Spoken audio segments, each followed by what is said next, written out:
Hello everyone. Today's video is a master key, a gift from Happiness Solutions to all of you, all those students who are preparing for their exams. The coming season is going to be the midterm exams, the SEMs that are coming up, or until March, you all are in a race. Most of us want to score better than somebody else. Someone is preparing for a scholarship. Someone is preparing to take up the course that I'm aiming at, entrance exam, want to go abroad. There are several tests and examinations that we are preparing for. And the result and the outcome we are all expecting is to score beyond 90%. Is that possible? Through this video, we are going to cover a few master tips. How to utilize the potential of your entire mind, a system in which the data is coming and how exactly the data can be reproduced. Yes, I'm talking about memory and recall improvement, which is what this entire video is all about. And I'm Rajesh Singh, founder and CEO of Happiness Solutions, taking you through this entire experience, how to enhance your potential in terms of your academics and producing more marks from wherever you are. So what are we talking about? If you compare the mind with a computer system, a computer that has a CPU, a processing unit, has the input devices and the output. When it is expected, it should be maximum. The same way as we are receiving the data and we are producing the output when expected during exams. Let's say you're also appearing for an interview. So not only for exams, but anything which is more important for you to reproduce a certain information or a data. Let's discuss a little more about the mind, since we are talking about memory and recall and it all happens around the mind. Let's look at the theory of the mind. So if I may ask you, where is mind and what it is? Where is it in your system? Is it some sort of a physical organ or an abstract concept? Some of you are already thinking. We've heard brain tumor, and most of us refer to as mind and brain to be the same. We've heard brain tumor, we haven't heard mind tumor. So let me introduce you to the mind for the first time. The mind is a ball of energy with the center of it in the pit of your stomach, and that is how the term gut feeling that comes in. Butterflies in the stomach every time when you're sitting in the examination hall. The butterflies and the tingling that you feel before an interview, before a presentation, whatsoever that we are referring to. And when we are referring to this gut feeling, we all know that when we cut open the gut, there are no butterflies coming out of it, but it's the central part of your mind which is facing that anxiety, that tingling. And the mind, when it is stressed the most, the first thing that gets affected is your appetite, is your hunger. Either it increases a lot or it reduces. All those again who are preparing for the exam would know what I mean. Every time you have to call upon your mom or somebody else to, keep preparing the munching snacks. Mama, I'm hungry. Mama, I'm hungry. Give me something to drink. Mama, give me something to munch. The more the anxiety, because the only way we know how to handle this anxiety is by keeping it heavy. If your belly is heavy, you won't feel this central part, the tingling in this part. So hunger becomes a replacement, and that is why we always say comfort food. Like at times when you're anxious, you latch on to some sort of a cheesy, greasy stuff, sweet eating. It's basically to calm your belly so that you don't feel the anxiety. And most of the time, examination or interviews or some sort of performance pressure, that usually keeps us busy because there is obviously the race to perform the best, to get that 90, 95 and 98%. Today the world has become ever competitive, more competitive than ever it was. And we all want to shine. We all want to prove that how worthy we are. Our parents have that sort of a pressure to show it in the society that how better can we do. But it's not about all that pressure. Let's understand through this model that all of these expectations, how much of an overload it is creating for your mind, and the better and the more of this, some sort of an expectation to perform better and better and better and better, that much more your mind is stressed and that much underperforms. So all those parents who are also watching this video, please understand your child's need and capacity. Give them little space, give them little time to recreation. go and relieve their stress. Every time, don't pick up on them in order, to taunt them about social media. They go out and socialize, how much they are with their friends. Maybe there's a very, systematic timetable that we all can build for them.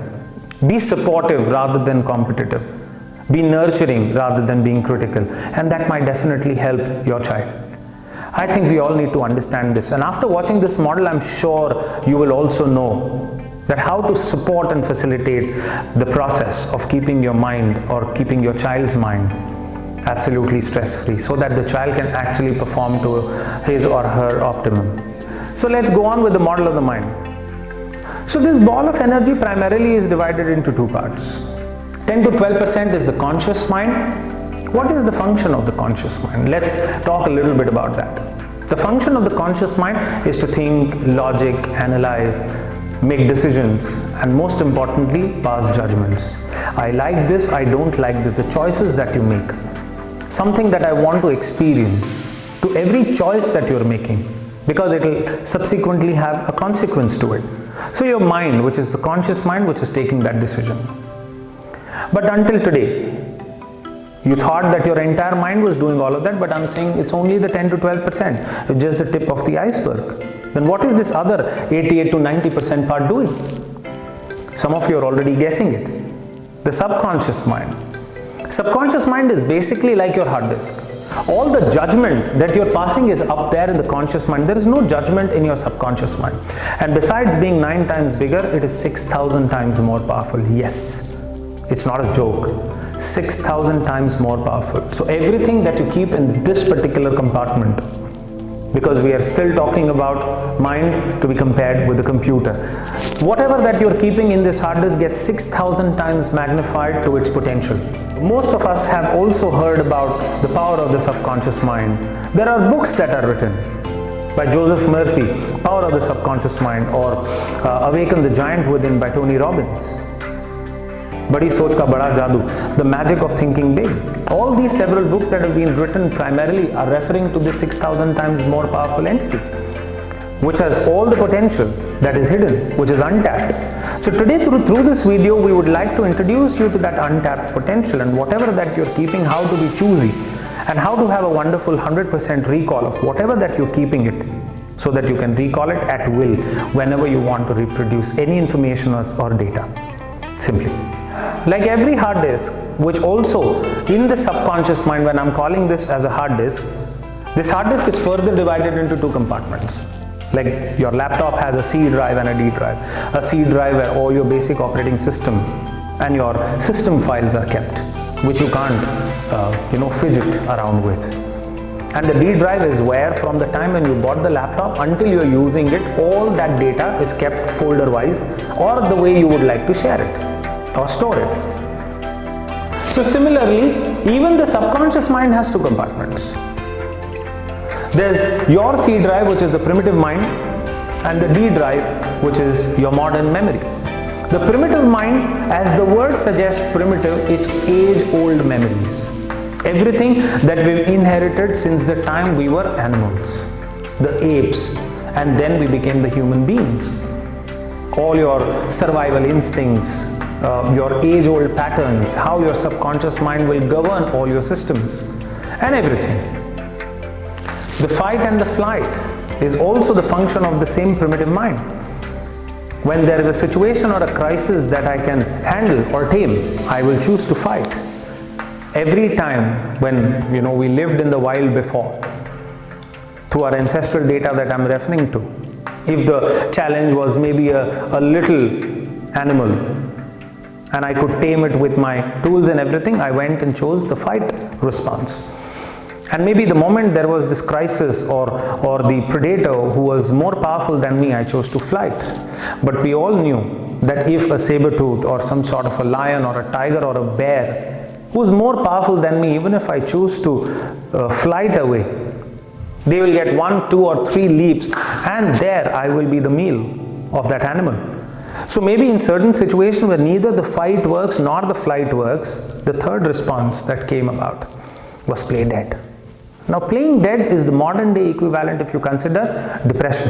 because in that situation nobody gives me any challenges, nobody expects anything, nobody gives me responsibilities, I'm taken care of, my food comes in time, nobody asks me too many questions, everybody leaves me alone, I'm not bothered as much. So I love to be in this comfort zone called depression. And if you see in today's date, even during examination, the depression among students, because neither the fight works, I cannot leave my parents, I cannot, I cannot fight with them, nor I can fight, because this is where I have to dwell. And if there are constantly nagging parents who are constantly putting pressure on the child goes under depression. Depression to perform and get good marks, depression to perform and get the social recognition. We've seen many news clips in which the child chooses to simply commit suicide. The child suicide rates have increased like anything over past decade. India is almost about to become the world suicide capital.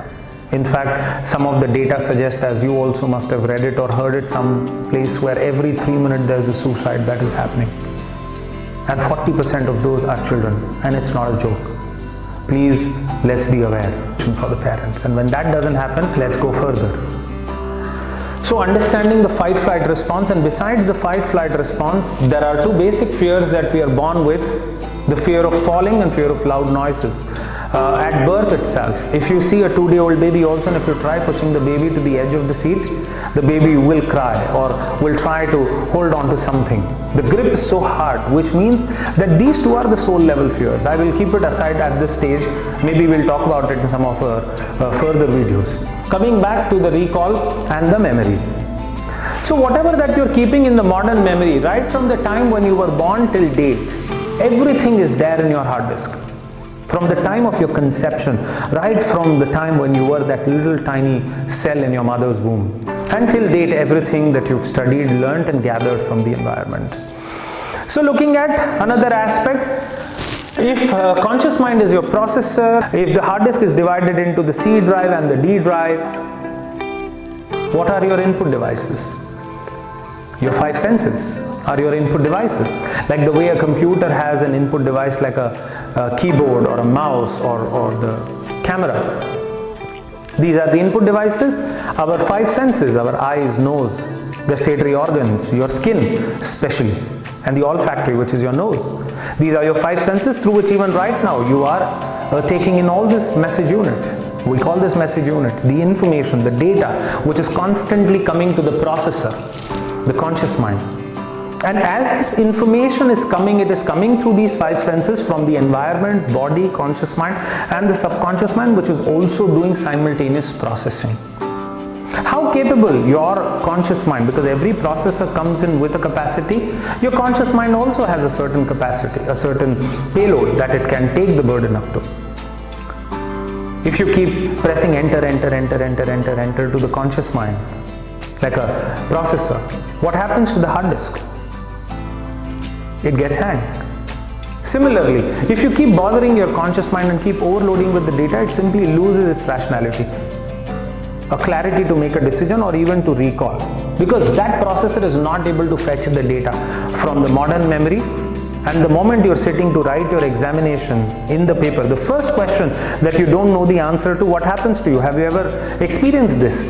The anxiety simply jacks and freezes that data. Sometimes even on a stage when somebody's calling says, please speak 2 words, and those 2 words are only thank you, because you just simply, out of anxiety, have simply frozen a certain aspect. And what is that part that gets frozen? So between the conscious mind and the subconscious mind, there is a certain kind of a filter that performs all the filtering of the data, because the function of the filter is what? To keep what is required and to discard what is not required. And this filter is called the critical filter. This filter develops for all of us between the age of 0 to 8. And 0 to 8, why? Because that's the time when we are also conditioned by our parents and authorities, the society around us, the socio-economic, educational and religious conditioning. And that is where I am now going to talk about recall even more, empathetically. Let's understand what is this. Because this filter is the filter which is responsible for all the recall that is happening from the modern memory to your processor while you are sitting to write your examination. How clear this filter is, and that is what I would like to call it, RAM in your system, the random access memory. Have you ever, even the smartphone that you use, when you overload your RAM, because we all have heard this term, is why I'm using this term very frequently, called RAM. A 2 GB RAM or a 4 GB or a 6 GB RAM phone that we buy. What is this conditioning that we are talking about? What is this conditioning that we are referring to? The conditioning is the socio-economic, educational and religious conditioning. Socially, how there are certain beliefs that I keep playing over and over again.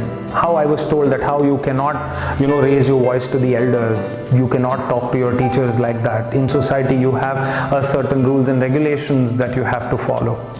All this is a social conduct, isn't it? So we all follow these social norms.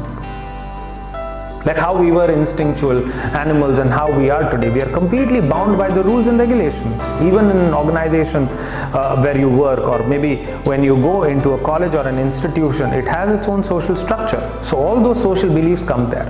Educational systems that you are studying, all the subjects that you are gathering. Why was I studying all the dates of all the wars that were fought? Without understanding the relevance or without understanding the context, I could never recall those dates. Or the maths formulae, as I just narrated, that the maths teacher always picked upon me and punished me. So the unpleasant association that got built into this filter and never allowed that data to get copied. So everything that is pain or something that has given me some sort of an unpleasantness, I would want to discard it. Obviously, I would not want to keep it. So when you are sitting to study, the more association with the studies as a negative experience that you've had because of your parents, because of social peer pressure or some sort of comparisons that you're constantly doing, the anxiety that you keep feeling is keeping this filter entirely fuzzy and fatigued. So all those students who are with the books until the last minute, until they enter the examination hall, are relying upon this 1.5 to 2 hours memory, which is only conscious mind. So the moment there's a question paper coming, and if that question paper has unfamiliar questions, maybe the first 2 questions that you don't know the answer to, you get anxious. The filter gets completely choked. And that is the time when maximum fuzziness is created, the fatigue, due to the anxiety that keeps your entire mind choked. And through this RAM, it gets overloaded, heated up, as I just explained it. The recall doesn't happen. And from that recall not happening, which means your entire examination goes for a toss. We all, I just said, once again I would like to reiterate this, we all are given equal memory. It's the recall that jacks your performance. So the more relaxed that you remain, that is the key to your best performance, to get good marks, to actually keep everything. It's like, have you ever gone to an ice cream parlor and tried to spot the flavor that you wanted to eat? And if there is frost on the glass which is on top, you won't be able to spot which ice cream that you want to eat, isn't it? So the same way, the clear is the glass, the clear is the filter, you will be able to spot which file, which subject, which association that you want to recall. And that's the function that we all need to perform. So through this video, we are trying to bring in how to keep this filter where this maximum fatigue, this cloud that you're seeing of fuzziness, to clear it at will. The best is to have very healthy study habits. Every 2 hours, take a break, do some sort of a breathing. All the stress and unpleasant association, the anxiety that you keep feeling of this fear of performance, fear of getting good marks, otherwise I'll be punished, I'll be labeled, or I'll not be as competitive, I'll not be praised by my teachers. All these unpleasant associations, you need to keep it aside before you even get into study. Take regular intervals, drink enough water, keep yourself good hydrated. Have good naps in between. So if you have your timetable in such a way that if you're coming from college or institution, give yourself about half an hour, just sit. People who practice meditation will also be able to keep this RAM, which is your critical filter, completely clear. The clear is the filter. You can simply sit and through a certain kind of a deep breathing, you'll be able to just release the fuzziness, play some sort of a music, breathe light. The more relaxed you are, the better will be the recall. We are also going to release our video on breathing techniques soon. Just to have these simple breathing techniques where you're intending that you are breathing in the clear and cleansed positive energy, and you are breathing out all the stress and discomfort, all this anxiety, simply even before you enter the examination hall, just simply calm yourself down. The calmer you are, the better will be your recall. The fuzziness will not be there. The data will come down easily and the data will be recalled very, very easily. And from there, obviously, the association that you're building is the most important thing. Every time when you're going for this exam or examination, try to not interact with much people. Try to not have a dialogue like, have you studied this or have you studied that? Oh my God, you haven't studied this. Maybe a friend saying this at the last minute, your mind will completely get fuzzy. Once again, oh my God, that I haven't studied this will give you tremendous amount of anxiety. How could I forget it? And then in that quest to get more data, you will forget what was already stored and you may not have the access. It's already there in the hard disk. Because at times when you are much relaxed, after the examination, when you go out of the, when you come out of the hall, is when you say, oh, I knew that answer. Oh, I knew that answer. Have you ever thought about it? That why after the examination you are able to recall all what you had read, and during the exam it's all fuzzy. So the idea is to stay least bothered, stay absolutely calm. Even during examination, keep breathing in and out very peacefully. Be less anxious, less stressed. Sleep very well, because many students also have this habit of studying throughout the night and then going into the examination hall at about 8 o'clock, 10 o'clock, starting, and then 11 o'clock is the paper or whatever is your timing basically. Until that minute you want to be with the books. By that time your mind is already fatigued. What will the recall be? Because you are already dozing off, your RAM is completely full, and in that fuzziness when you try to recall the answer, anxiety is the answer. I don't know anything. As an expert, I would like to suggest, please have a good, wonderful, deep sleep through the previous night. If you've not studied before, there are unpleasant associations that you can simply breathe out. Breathe out the anxiety, appear for the exam, and I'm sure you will be able to have a wonderful time. So wish you all the best in your exams. Have a wonderful time. Thank you so much for watching this video, and if you feel your friend could benefit out of this video, do share this. In order to have a wonderful recall, simply breathing out the anxiety is the only way. Wish you all the best for your exams. Thank you so much for watching this video. Do share it with your friends if you feel this video was useful. Maybe your friend will also benefit out of this.